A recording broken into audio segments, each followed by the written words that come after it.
So I got 1800 on a disciplined priest, a healer. Not only that, but I got it in 2s as well. Way easier than solo shuffle, let me tell you. This class and spec is really fun, so it's no surprise that it's such a represented class and spec. So let me show you how you can do it as well. By the way, I am by no means a priest or healer expert. Let's start with the talents. So if you want more healing, you go Oracle. If you need extra DPS, and it's usually better in 2s, you're gonna go Voidweaver. I got to 1800 by mostly playing Oracle because there's a lot of Mortal Strike effect, and Voidweaver just wasn't cutting it for me. I needed that extra radiance and premonition. I will put the specs in the description down below, obviously. For the PvP talents, we obviously pick phase shift. So when I use fade, I can avoid all the spells and damage for 1 second, which means also CCs, because it helps you avoid these CC chains that you are always exposed to as a healer. It's like sitting 20 seconds in AFK mode. You can get stunned, and after that stun you get feared, and after that fear you get incapped, and apparently CCs are waiting for each other. They don't overlap because, you know, Blizzard balancing. Then we go with Inner Light and Shadow, mostly for the Inner Shadow, so you have more spell damage and more attunement healing. And if the arena drags on, of course you're gonna have to use Inner Light, so your healing spells cost 10% less mana, because you will eventually run out of mana, especially in 2s. If you play Oracle, you go with Ultimate Radiance. Your Power Word Radiance is now instant, and the healing increases by 10%. This is a must for Oracle. But if you play Voidweaver, you can go with Dark Archangel. Casting Mindbender increases your damage and the damage of all allies with your attunement by 10% for 8 seconds. Really helpful, you know? As a race, I am playing Undead because of one important aspect. It's cool.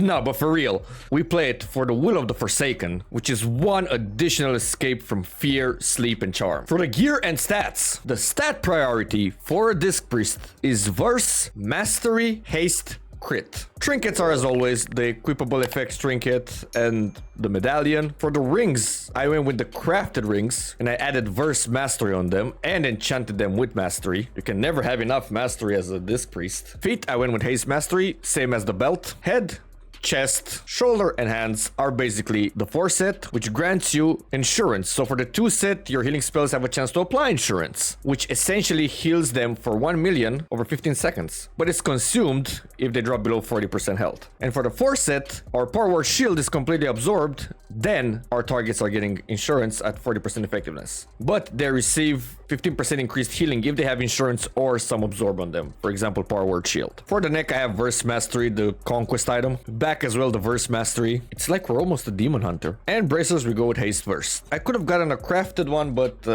yeah, it works for the meantime. For the weapons, we go with the Haste Verse Pincer and with the offhand of Verse Mastery. Let's talk enchants and gems. So our chest is gonna have Council's Intellect. Back is gonna be Chant of Leeching Fangs, provides more leech. Bracers will be Speed. Weapon will be Authority Radiant Power, that gives you basically primary stat. Mastery on rings, Scout's March on feet, and on the legs, we get the Daybreak Spell Thread, which gives you Intellect and 5% mana. For the gems, I went with obviously Cognitive Bloodstone, which gives you 181 primary stat, and the Failed Interrupts grant Precognition, which gives you immunity to CC and kicks for a short while. Now, I don't have any other gems, but I will add them later on using the Prized Jeweler's setting, because gems make a big difference actually in arenas. I know it doesn't seem like it, but it does. So for every other socket, I'm gonna use the Versatile Onyx. That basically gives you Verse Mastery. If you want more details about gear and see what other players are using as well, you can go to Marlock.io. Now let's talk rotation. You always have to keep Atonement on your allies. You do that with Power Word Shield,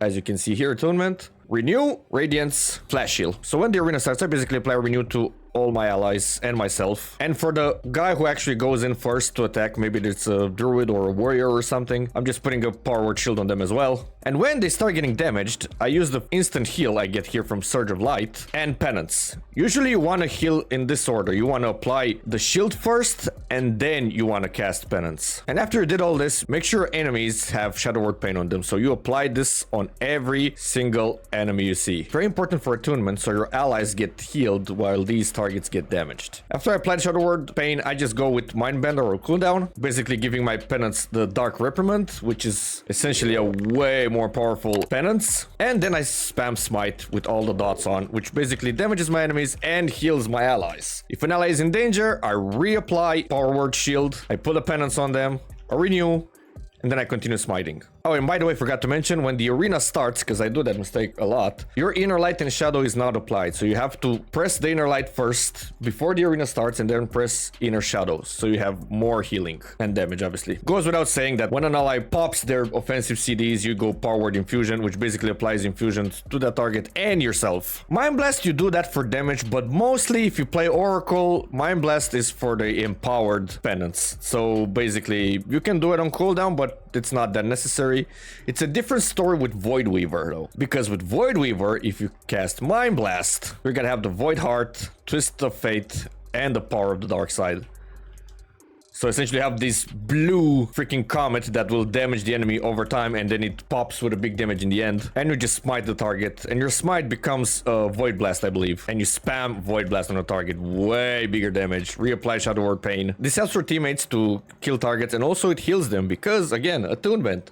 A very overpowered thing in the game. Now, on the Oracle side, sometimes your target might be in trouble, sometimes the Power Word Shield is not enough. So with Premonition of Insight, you get the next spellcast will have a 7 seconds shorter cooldown.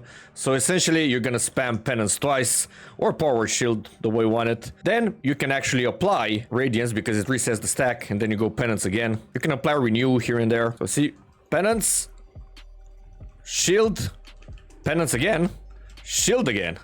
Because freaking Insight. The next one will give you a healing done increased by 20.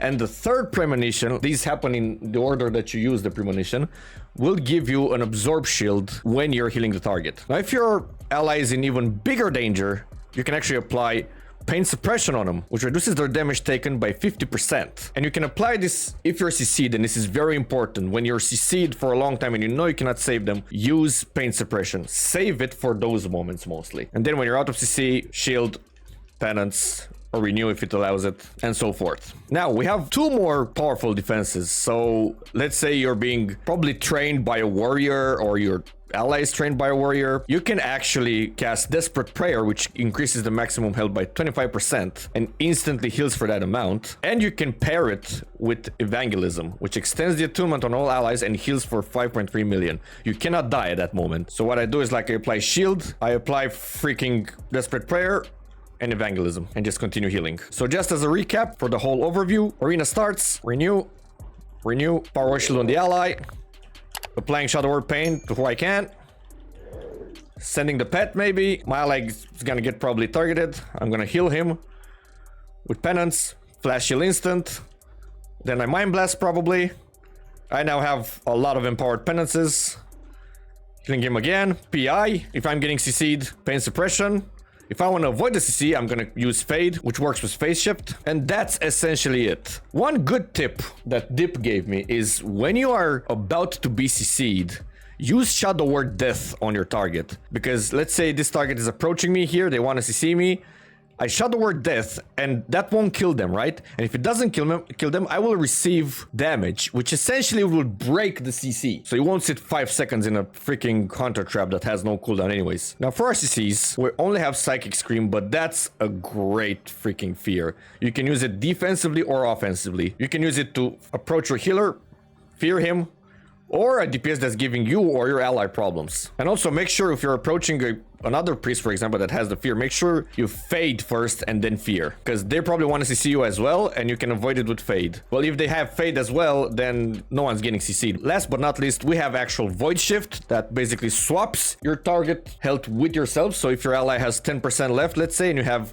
90% of health, I basically Void Shift, I give him the 90%, and obviously I'm going to be a bit in trouble, so I'm going to go Power Word Shield, Fade, Penance, Renew, all the goodies, so I can actually survive. And I can use Desperate Prayer with Evangelism on myself to boost my healing a bit if the enemies are deciding to swap on me, because now I have low health, you know. They usually try to CC you right after you do that, so you can avoid it. Obviously, when targets are really low, or if your ally is in big danger, you will use Ultimate Penitence. But you use Ultimate Penitence when you're sure you can cast it, because people really kick that. So what I usually do is I maybe Fade, Fear, then I cast Ultimate Penitence, which basically heals a lot and damages a lot. Also, if you want to make sure that you're gonna cast it, just cast a shadow spell, like Mind Blast, because you may be kicked on that, but that's a shadow spell.